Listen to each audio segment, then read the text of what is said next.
Europe has been hit with yet another terrorist atrocity after at least 22 people were killed in an attack on the Manchester arena claimed by ISIS. The second attack on the UK in the space of 2 months. Victims, many of them teenage girls, massacred, mutilated, maimed. Why does this keep happening? Because our political class has demoted the most basic role of government to protect the lives of its people and replaced it with a different role. Tolerance. Tolerance of women being abused and harassed on the street. Tolerance of rape gangs abducting and abusing young girls for years. Tolerance of all the barbarisms of Sharia law. Tolerance of terrorist attacks. Tolerance is now more important than the basic right to life. Tolerance. Tolerance of terror being part and parcel of living in a major city, according to London Mayor Sadiq Khan. Europe is getting used to attacks like this, Mika. We have to. There's only one way Britain should respond to attacks such as Manchester. That is by carrying on exactly as before. Just carry on. Forget about it. Be tolerant until it happens again and again and again. Tell me, how do the parents of dead kids just carry on exactly as before? How do the teenage girls whose legs have been blown off just carry on exactly as before? As much as I'm praying for Manchester, I'm praying for Muslims who have to deal with racism and Islamophobia due to this tragedy. Right, so that's what our main concern should be after dozens of children have been blown up. People being mean to Muslims. As a society, we need to make a choice. Which do we value more?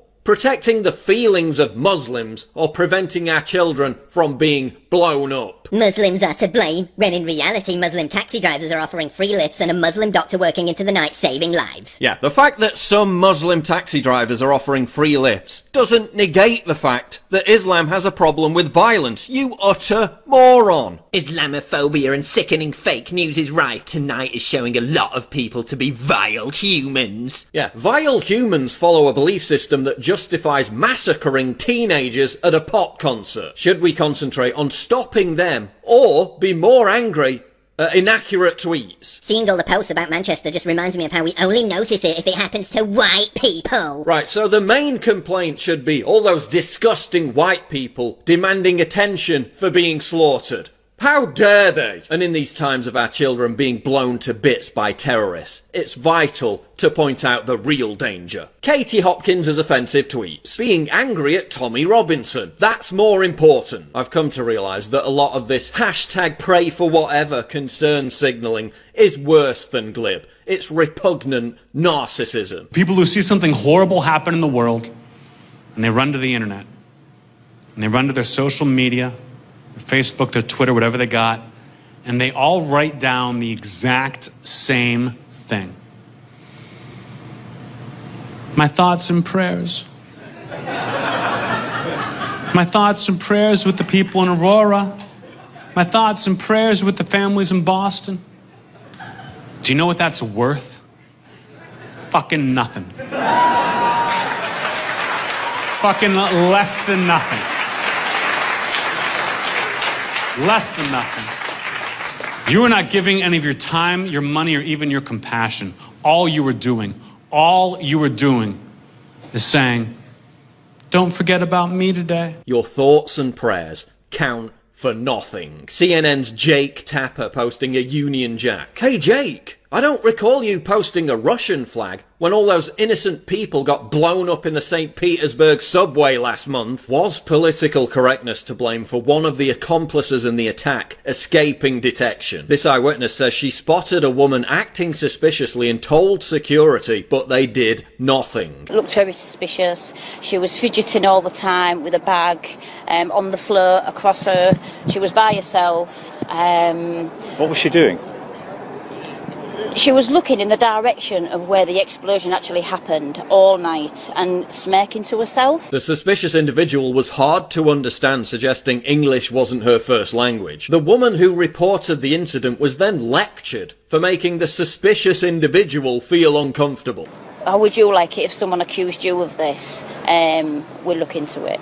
And nothing was done about it. 1 to 2 minutes before the concert finished, this lady disappeared.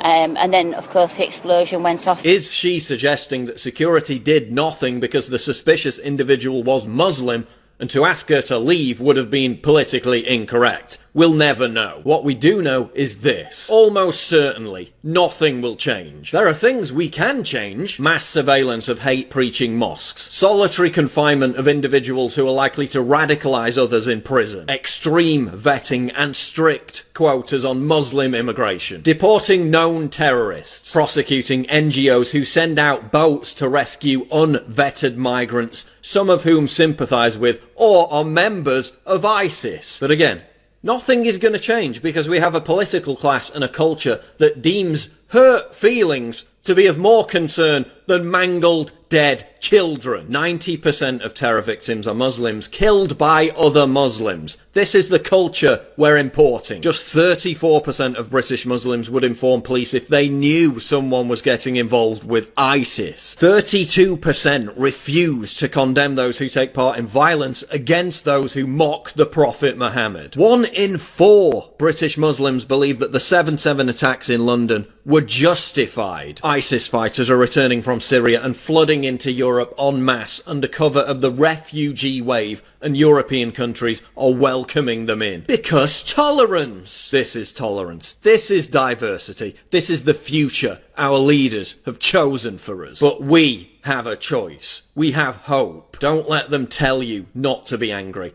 Don't let them tell you to just go on with life as normal. Because that's not bravery. It's cowardice. Enough hashtags, enough vigils, enough celebrity platitudes. It hasn't worked. We need change. We need action. Hope has 2 beautiful daughters. Their names are Anger and Courage. Anger at the way things are, and courage to see that they do not remain as they are.